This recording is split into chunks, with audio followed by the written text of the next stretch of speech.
Bonjour et bienvenue à la présentation du Concilium Aquisulis sur la fiabilité, la disponibilité et la maintenabilité, qui fait partie de notre série sur l'introduction ou la nouvelle technologie. Ce cours est destiné à toute personne intéressée par la fiabilité et la disponibilité des produits et services. Veuillez noter que ce cours est uniquement à des fins pédagogiques. Veuillez consulter les normes applicables pour obtenir des informations définitives. Il n'y a aucun prérequis pour participer à ce cours. Cette vidéo expliquera la gestion de la fiabilité, de la disponibilité et de la maintenabilité et comment la surveillance en service peut y contribuer. Si les systèmes sont utilisés pendant une durée suffisamment longue, ils tomberont en panne avec une fréquence qui dépend de leur fiabilité. Les systèmes suivent souvent une courbe de fiabilité en forme de baignoire. Leur fiabilité est souvent pire au début de leur vie en raison de problèmes initiaux ou de défauts de fabrication, souvent couverts par la garantie du fabricant. Après une période prolongée de fiabilité relativement bonne, les systèmes ont tendance à devenir moins fiables à mesure qu'ils s'usent.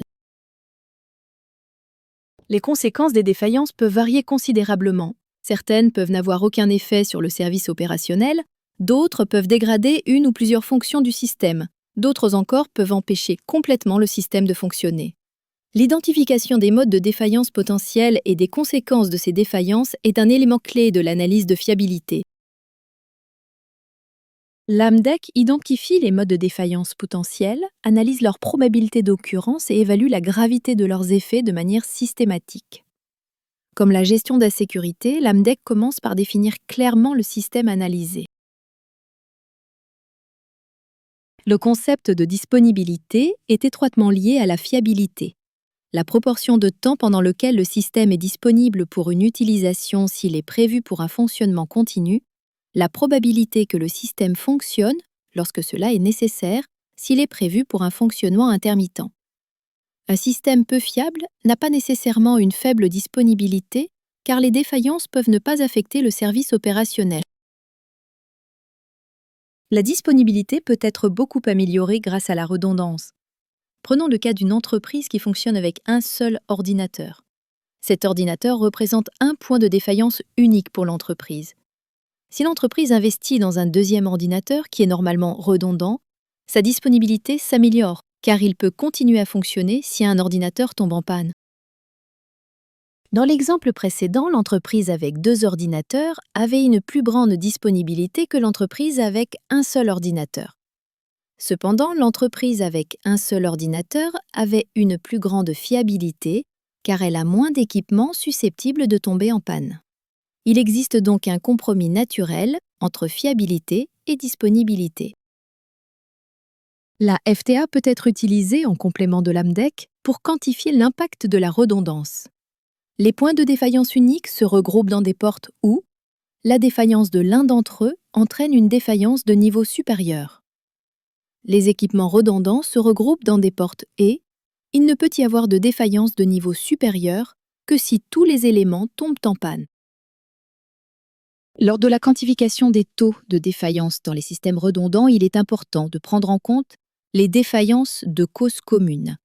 Dans l'exemple précédent, une coupure de courant pourrait entraîner la défaillance des deux ordinateurs et est donc une défaillance de cause commune qui doit être incluse dans le FTA.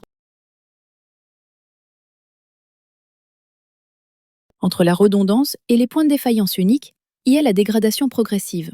Un train tracté par une locomotive a un seul point de défaillance. Si la locomotive tombe en panne, le train ne peut pas avancer. En revanche, une rame automotrice se dégrade progressivement.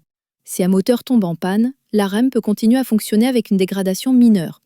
Si deux moteurs tombent en panne, la rame peut avoir des difficultés avec certaines pentes et prendre plus de temps pour terminer son trajet. Même si trois moteurs tombent en panne, la rame peut se déplacer sur une voie plate à vitesse réduite.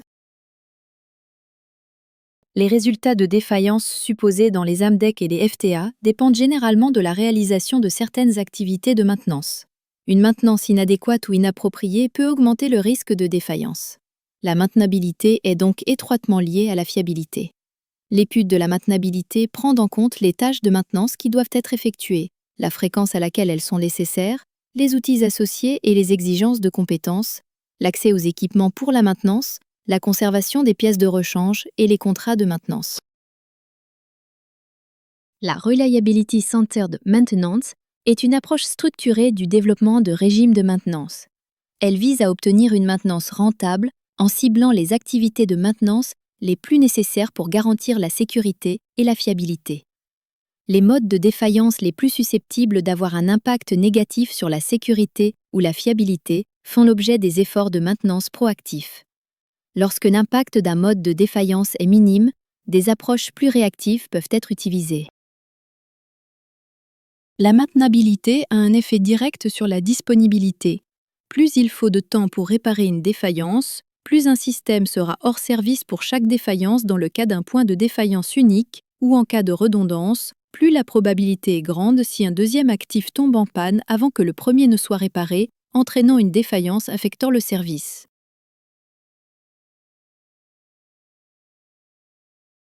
Le temps pendant lequel un actif sera hors service après une défaillance n'est pas seulement le temps pour diagnostiquer et corriger cette défaillance.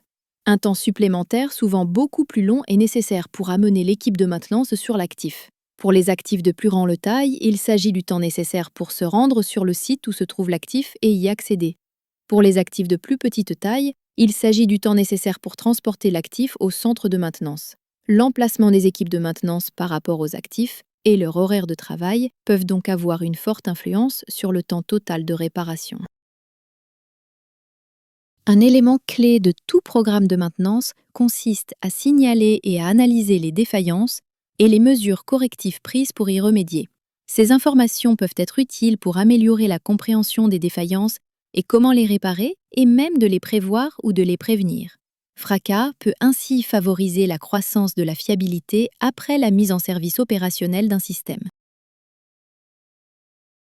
La Remote Condition Monitoring, qui a la même abréviation que la Reliability Centered Maintenance, fournit des informations sur les actifs clés. Ces informations peuvent aider à diagnostiquer ou même à prédire les défaillances. Cependant, toutes les informations sur un équipement ne sont pas nécessairement utiles pour la maintenance et les informations utiles ne sont pas nécessairement faciles à interpréter. De plus, l'équipement de la Remote Condition Monitoring lui-même a besoin de maintenance et est une source de défaillance. Les investissements dans la Remote Condition Monitoring nécessitent donc une réflexion approfondie sur les avantages réalistes par rapport aux coûts. En résumé, si les systèmes sont utilisés pendant une durée suffisamment longue, ils tomberont en panne avec une fréquence qui dépend de leur fiabilité. La disponibilité est la proportion de temps pendant lequel le système est disponible ou la probabilité que le système fonctionne lorsque cela est nécessaire. La fiabilité dépend de l'exécution de certaines tâches de maintenance et est donc étroitement liée à la maintenabilité. La maintenabilité a également un impact sur la disponibilité via le temps nécessaire pour réparer les défaillances. La croissance de la fiabilité peut être favorisée par le signalement et l'analyse des défaillances et des mesures correctives prises.